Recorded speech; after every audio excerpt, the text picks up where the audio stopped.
tayo'y di na nagkita. Magandang araw po sa inyong lahat, mga giliw naming tagapakinig. Narito po ang karugtong ng kasaysayan na itinampok namin sa linggong ito, dito sa ating dulang. Luha. Oh, mabuti at naabutan kita dito, kuya. Akala ko, umalis ka na naman. Bakit ba, ha? Alam mo, kuya, napupusuan ang anak ng kabats ko sa high school ni Abel. Cecil ang pangalan niya. At buto ako sa batang yon. Una, siya ay anak ng kaibigan ko. Kilalang kilala ko ang kanyang ina. Pangalawa, ay bukod sa maganda, mabait pa. At tantya ko may gusto rin sa kanya si Cecil. Sinasabi mo lang yan. Pero alam mo ba, ha? Yang pamangkin mo, parang wala sa sariling kaisipan yan. Anong ibig mong Ay, sabihin? sino ba sa akala mong babae magkakagusto sa pamangkin mong yan, eh? Bukod sa tambay na, walang pera. Oh, naririyan na pala ang anak mo Dumating na. Itay, tita, magandang hapon po. Oh, ayan pala yung batugan na pamangkin mo, eh. Mabuti naman, dumating ka na. O ikaw, magaling na lalaki. Totoo ba itong sinasabi ng tita mo na manililigawan ka na? Opo, itay, totoo po. Ang lakas naman ng loob mo, maligaw. Ha? Samantalang wala ka pang may pagmamalaki, wala kang hanap buhay. Itay, Kuya naman, huwag mo namang pagsalitaan ang kanyan, ang anak mo. May damdamin yan. Nasasaktan yan at igit sa lahat. Anak mo yan Mas mabuti na, mas maaga pa ay malaman na niyang totoo. Para madali na rin matanggap ito. Ha? Kapag nalaman ng babae na walang hanap buhay, ayawan na siya. Tingnan mo nga. Ha? Istambay lang, pag-alaga lang dyan sa tabi-tabi. Walang direksyon ng buhay kapag ganyan. Tamad. At higit sa lahat, walang pera. Oh, sinong matinong babaeng papato sa kanya, ha? itay, Naku, kuya, sumusobra ka na! Ito naman ang sinasabi ko, ha? Walang mapapala ang babae sa kanya. Wala!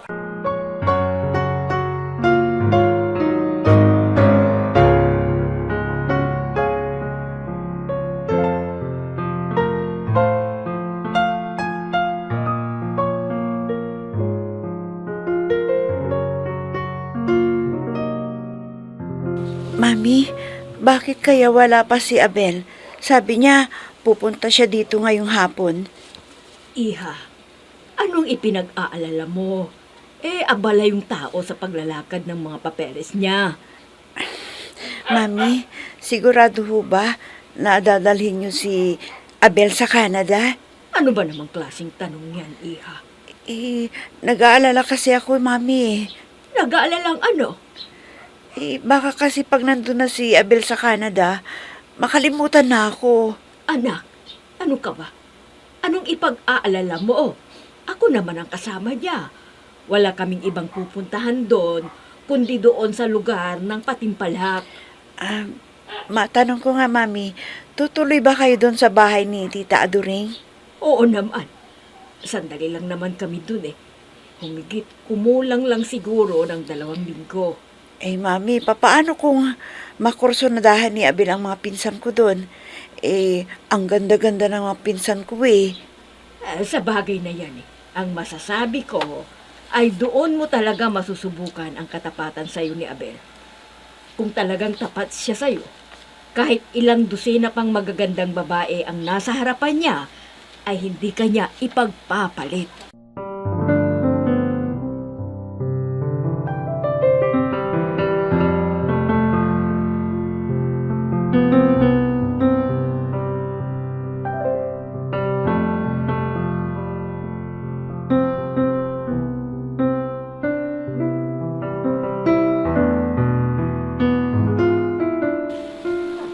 Kaya ikaw, Abel, huwag ka lang umasa dyan sa babaeng sinasabi mo. Walang magsiseryoso sa yung babae. Lulukuhin ka lang. Ang sakit niya namang magsilita, itay. Oy, di ba? Talagang masakit ang katotohanan. Kaya itanim mo dyan sa utak mo. Tigilan mo na yung pangarap mo. Bakit kasi hindi mo tanggapin sa sarili mo?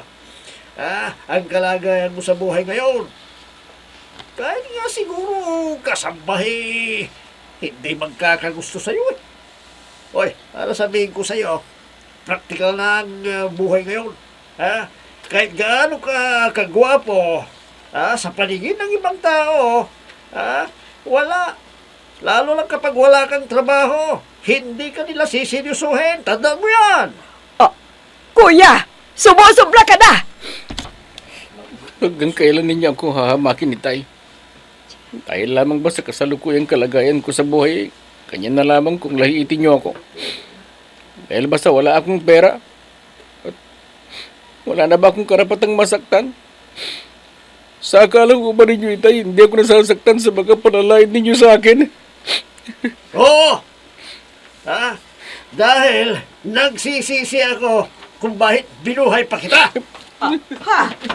Abel! Abel! Halika muna! Huwag mo na siyang tawagan. Mabuti lang, umalis na yan dito sa bahay para wala na akong problema. Ano bang klase kang ama, kuya? Sarili mong anak ay sinasaktan mo. Gayong wala naman siya kasalanan sa iyo. Siya ang dahilan kung bakit nawala sa buhay ko ang pinakamahalagang babae sa buhay ko. Tama na! Kung alam mo lang na maipapanganak si Abel sa mundong ito ay ano, ha? Ang lakas ng loob mo na isumbat sa anak mo ang pagdating niya sa mundong ito. Sino ba ang dahilan kung bakit siya naging tao, ha? Sino? Hindi ba't ikaw rin? Amelia, Oo. Kung mayroong kang dapat sisihin sa magiging tao ng anak mo, walang iba kundi ang sarili mo.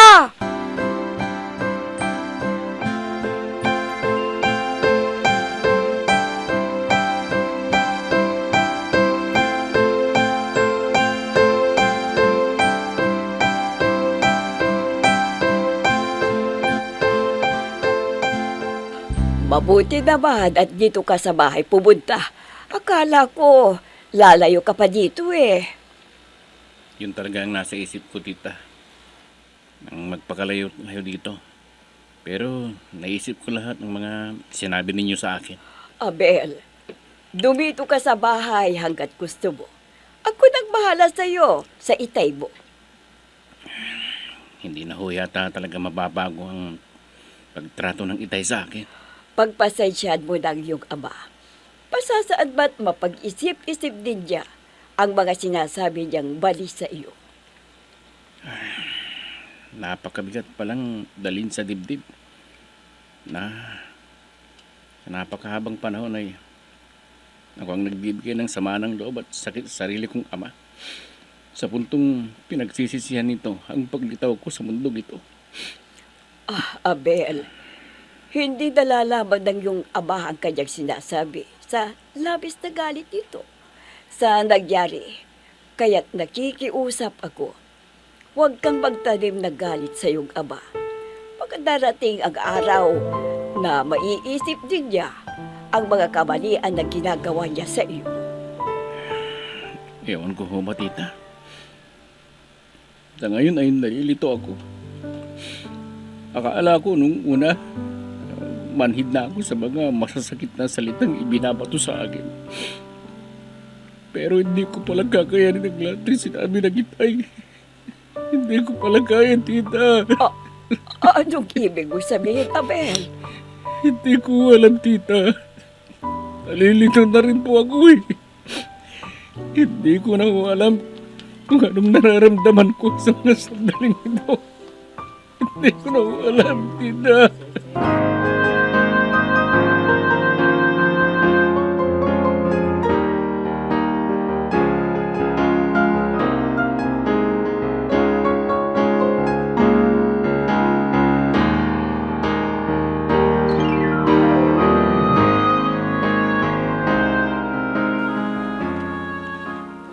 San?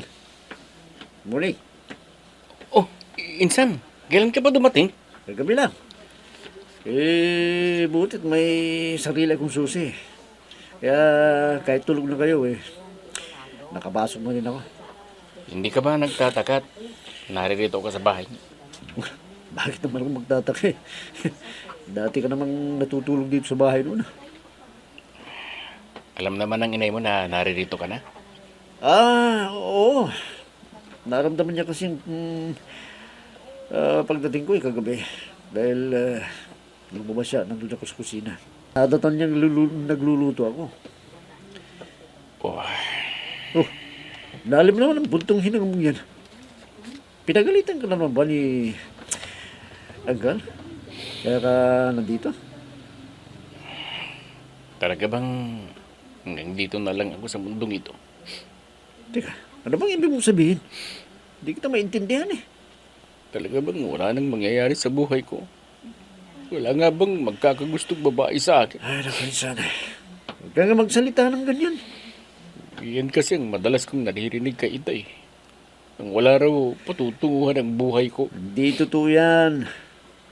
Huwag mong intindihin yung mga sinasabi ng itay mo sa'yo. Huwag ka maniwala doon. Kumilos ka kung anong gusto mong gawin sa buhay, gawin mo. Paano hindi ko paniniwalaan? Ama ko siya, hindi ba? At kung mahigit na nakakakilala sa akin, ay siya, dahil itay ko siya. At kung siya na itay ko ay walang magandang nakikita sa akin, ng ibang tao pa kaya? Sabi ko na ba sa'yo, huwag mong intindihin yan. Dahil ang totoo niya, Insan, naiingit ako sa'yo Ano? Ikaw? May iinggit ka sa akin? Samantalang ako tong naiinggit sa'yo. Dahil mayroon kang matatag na trabaho. Marami kang pera. At higit sa lahat, mayroon kang ina nagmamahal sa'yo. Sa inyong magkakapatid. Ikaw. Hindi ba't kaingit-ingitin niyang hindi magtatagal makakapunta ka na ng Canada? Meron ka pang napakagandang babae, Cecil. Ha? Huwag mo lang itanggi, pare. Dahil si Inay mismo nagsabi sa akin, kwento niya yung tungkol sa inyong dalawa ni Cecil. Sa malapit ng pagpunta mo sa ibang bansa. Relax ka lang. Huwag mo masyadong dibdibin yung mga pinagsasasabi sa yung itay mo. Nasabi mo lamang yan, Insan. Para palagasin ang loob ko. Dahil, alam mo, sa totoo lang, wala naman talagang silbi ang buhay ko Walang patutunguhan ang buhay ko. Dahil walang nagmamahal sa akin. Huwag mong sabihin yan. Andito naman kami ng ina Ha? Kamag-anak mo nagmamahal sa'yo. Kung sarili kong magulang ay hindi ako kayang mahalin. Ibang Bakit? tao pa kaya? Kami ba ng ina, ibang tao sa'yo? Ha? Ibang tao ba kami sa'yo? Hindi ko alam. Ang tanging alam ko ay wala akong silbi sa mundong ito. Dadalawa na nga lang kami, pero hindi ko pa rin siya magawang pasayahin. Bagkus ako pa ang pabigat sa kanya. Ako pa ang dahilan ng maagang kamatayan ng inay. Kaya bakit pa ako mabubuhay? Kaya nagsisisi si itay kung bakit pa niya ako binuhay. Paano naman kasi? Wala akong silbi. Kaya wala nang dahilan para mabuhay ako, Insan. Wala nang dahilan para mabuhay pa ako. Nag-iisa ka lang.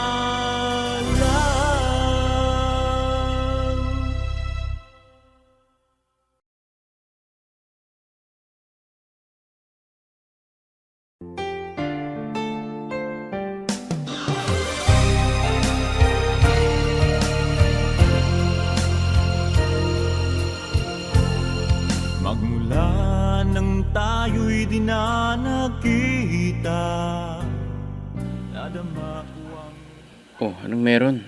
Anong okasyon? Birthday mo ba? Hindi. Bakit? Kung birthday ko lang ba, pwede kitang yayain dito sa isang restaurant? Ano bang dahilan? Kung bakit mo ako niyaya dito? Ano ba namang tanong yan? Hindi ka ba natutuwa at nagkita tayo at nagkakausap tayo ngayon? Abel? Kumusta ka na? Hindi ka pa kasi pumupunta sa bahay kaya ako ang nagyaya sa'yo dito para magkita at magkamustahan tayo. Bakit ba hindi ka na pumupunta sa bahay? Cecil, meron sana akong sasabihin sa'yo. Ano yun? Dapat ko bang sabihin sa kanya ang katayuan ko sa buhay? Na hindi ko siya kayang buhayin.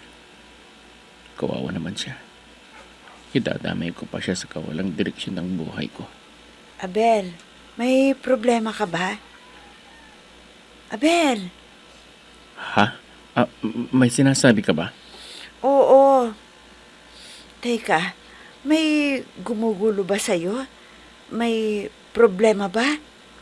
Ha? Wala. Hindi lang magandang pakiramdam ko. Ang totoo niyan wala akong ganang lumabas ng bahay. Tinix mo lamang ako at niyaya mo ako rito. Ayaw ko namang hiyain ka, kaya ako pumunta dito. Pero sa totoo lang, talagang medyo masamang pakiramdam ko. Ganun ba? Kung pwede sana, huwag muna tayong magkita. Ha? Bakit naman? Mahal kita, Cecil. Pero kawawa ka rin kung ako lang mapapangasawa mo. Kaya mas makakabuting huwag na nating patagalin pa ang pagkikita natin. Abel? Sige na, busin lamang natin itong kinakain natin at ihahatid na kita sa inyo.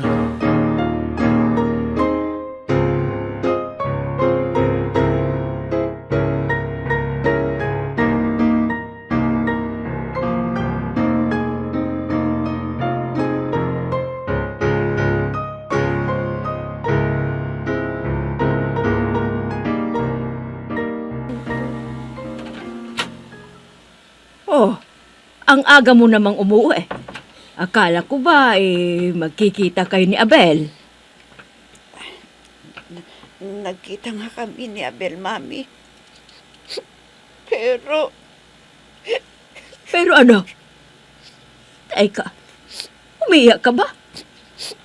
Mami, ayaw nang makipagkita sa akin si Abel. Ano?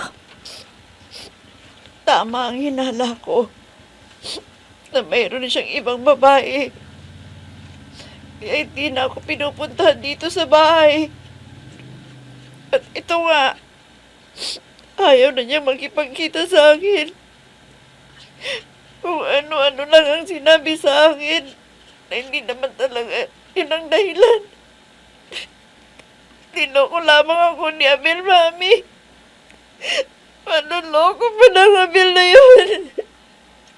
Ayoko na siyang makita. Ayoko na siyang makita.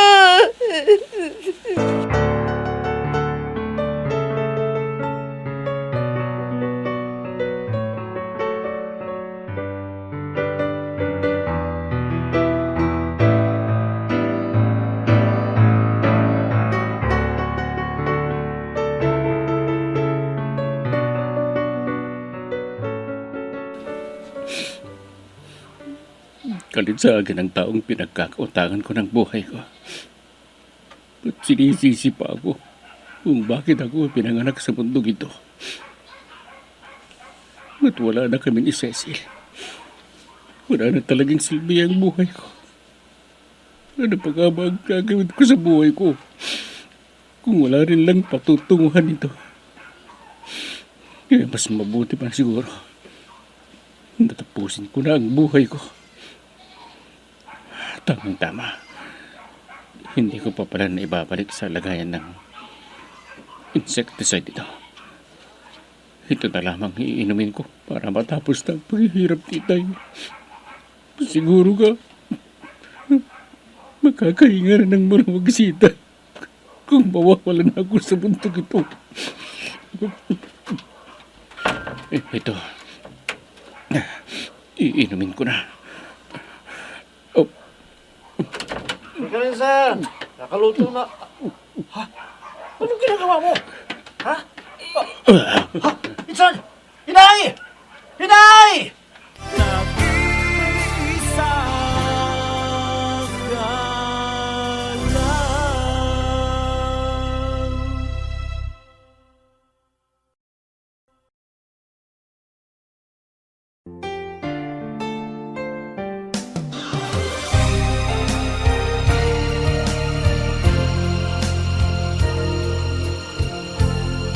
Magmula nang tayo'y Ano ang mangyayari kay Abel? Mamamatay kaya siya? Mga giliw naming tagapakinig, sundan bukas ang huling yugto ng kasaysayan na itinampok namin sa linggong ito dito sa ating dulang. Luha! Mga nagbibigay buhay sa ating dula ay sina Mayra Abrehal Narnola, Susan Madikdan, Robert De Guzman, Jun Cabato, Emma Dalope, Andrea Solar, Ami Diaz, Jonathan Bravo, at si Oscar Ora. Technical Supervision at Musika, Oscar Ora. Nilapatan ng tunog ni Robert De Guzman, Willie Francisco. Sa panulat at direksyon, Eva Alcoriza. Inihahandog sa inyo ng F3 Recording Studio para sa Pambansang Radyo ng Pilipinas, Bombo Radio, Philippines.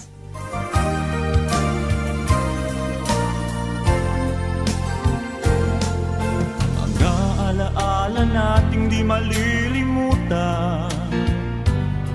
Kay sarap ng ating suyuan. Lagi kong natatandaan, maligayang araw nating nagdaan.